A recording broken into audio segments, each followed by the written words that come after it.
Kabupaten Lingga memang dikenal dengan hasil ikannya yang beragam, tapi tetap mengikuti musim ikan. Dan kali ini yang paling banyak didapat adalah ikan tamban. Sebagai nelayan, suku laut punya banyak cara untuk mencari ikan.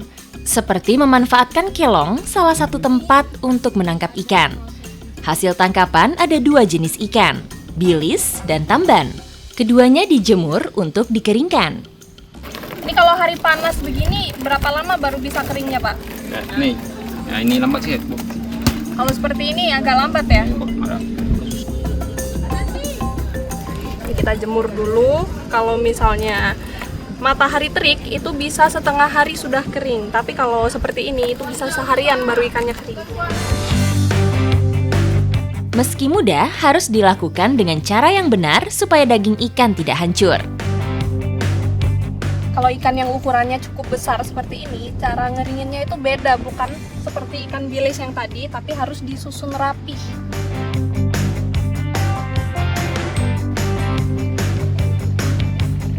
Untuk mendapatkan kedua jenis ikan ini, mayoritas nelayan di Kabupaten Lingga biasa mengandalkan kelong seperti ini. Terbuat dari kayu panjang yang ditancapkan sampai ke dasar laut, dilengkapi dengan jaring sebagai penangkap ikannya. Nelayan biasanya pergi ke kelong saat petang sambil menunggu air surut. Untuk mendapat hasil yang banyak, mereka kembali esok pagi. Cara penggunaan kelong ini memanfaatkan arus pasang dengan ikan-ikan kecil yang terbawa arus dan tertarik dengan cahaya. Nah, ini kegiatan pertama saat kita sampai di atas kelong itu menyiapkan lampunya dulu. Ini harus dinyalakan karena nyari ikannya itu saat malam-malam dan ikan itu tertarik sama yang terang. Ini saya nggak nyangka ya, saya kira penggorengan itu hanya untuk masak saja, tapi di sini penggorengan itu bisa dialihkan menjadi tutup lampu. Kegiatan pertama yang dilakukan yaitu menurunkan jaring. Jadi setelah lampu dinyalakan, ini kita sekarang mau nurunin jaring yang lebarnya 5 meter kali 5 meter. Yuk kita turunin, Pak. Berat sekali! Berarti sambil ditahan ya? Ini pantesan berat ya, ini aja harus diputar pakai kayu yang lebar seperti ini. Tuh, talinya itu panjangnya nanti ke bawah sekitar 10 meter. Jadi ini pantesan aja nyari ikannya itu saat malam hari karena memang menunggu arus itu benar-benar tenang. Nah, angkatnya itu setiap setengah jam sampai 1 jam sekali. Ikan mulai berdatangan dan masuk ke dalam jaring.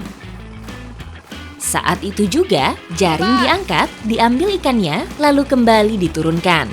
Kegiatan itu berulang sampai pagi hari. Jadi ini ikannya diambil pakai ciduk. Ini kayunya panjang sekali, ini mungkin 3 atau 4 meter untuk panjang kayunya sendiri. Ini, Pak. Dalam satu kali tarikan, tidak hanya satu jenis ikan, dan langsung dikelompokkan. Untuk tarikan pertama terbilang banyak, tapi belum tentu dengan tarikan setelahnya. Jadi ikan yang paling laku di pasaran untuk saat ini, ikan bilis itu dapatnya sedikit sekali. Dan yang paling banyak dari tadi ikan palate dan tabang.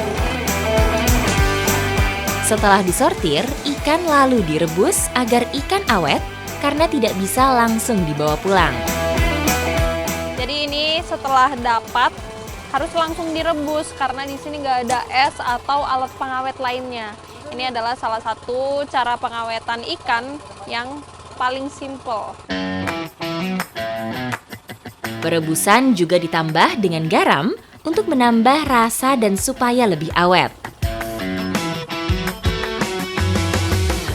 Nah, proses ini akan diulang beberapa kali karena dalam satu malam itu bisa sampai 3 atau 4 kali tarik jaring.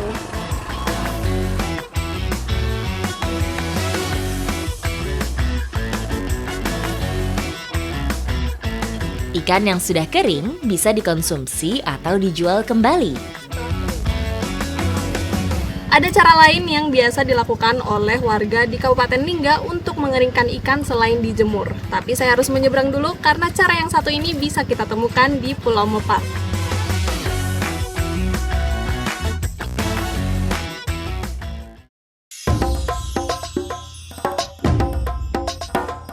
Kepulan asap di ujung Pulau Mepar mengundang rasa penasaran saya untuk langsung ke tempatnya. Dan di sana ada kegiatan warga yang biasa dilakukan sehari-hari. Kepulan asap membawa saya bertemu dengan salah satu pembuat makanan tradisional siap saji di Pulau Mepar. Sekarang saya ketemu sama Ibu Zainun yang sedang menusuk ikan. Ini ikannya ditusuk untuk diasap atau di sini disebutnya disalai. Nah, ini ikannya yang ditusuk-tusuk adalah ikan tamban dan ditusuknya di kayu pelawan. Dan kayu ini khusus buat mengasapi ikan karena dia tidak akan terbakar ya, Bu. Dengan kelihayan tangannya, Nenek Zainun mampu menyusun ikan tamban dengan rapi. Ini saya sedang menghitung ikan karena ada aturannya nih, dalam satu kayu ini hanya boleh 25 ikan. Jadi untuk lebih mempermudah hitungannya aja, kalau 4 tusuk berarti 100 ekor ikan.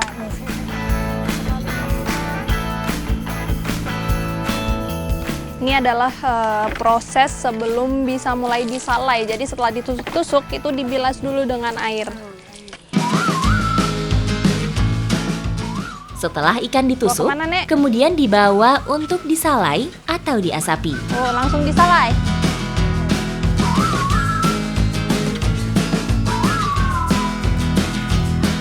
Ternyata ini dia sumber dari kepulan asap yang saya lihat tadi. Ini adalah tempat untuk menyalai ikan. Nah, yang habis ditusuk-tusuk, ini dikeringkan dulu sampai airnya habis, baru bisa diasap seperti itu. Sekilas tampak mudah menyalai ikan, tapi diperlukan keterampilan dan kesabaran yang tinggi. Warnanya cantik sekali. Tuh, ini sudah matang, Nek? Sudah matang yang ini? Wah, cuman di sini ada satu hal yang saya lihat berbeda dari pengasapan ikan seperti biasanya. Nih, arangnya itu bukan pakai arang beli jadi, tapi pakai kayu bakau yang dipotong manual. Tuh jadi arangnya. Makanya di sini menciptakan ikan asap dengan cita rasa yang berbeda. Satu hal lagi yang beda, ini meskipun banyak sekali asapnya tapi tidak pedih di mata, alias nggak bikin menangis ya, Nek. Jadi biar keluarnya asap ya. Oh, oke. Jadi kalau nggak dikasih air nanti jadinya ikan bakar bukan ikan asap. Makanya apinya dimatikan pakai air supaya keluar asapnya aja. 3 bulan putih. Jadi putih ya. Setelah matang, ikan bisa langsung dijadikan lauk tanpa perlu dimasak lagi. Ikan tamban salai menjadi lauk sederhana yang bercita rasa nikmat. Luar biasa sekali ya, dari ikan yang masih segar bisa jadi ikan yang siap konsumsi ini dengan cara salai itu hanya membutuhkan waktu nggak sampai 30 menit. Dan kalau udah seperti ini, awetnya bisa berhari-hari ya, Nek, tanpa di kulkas.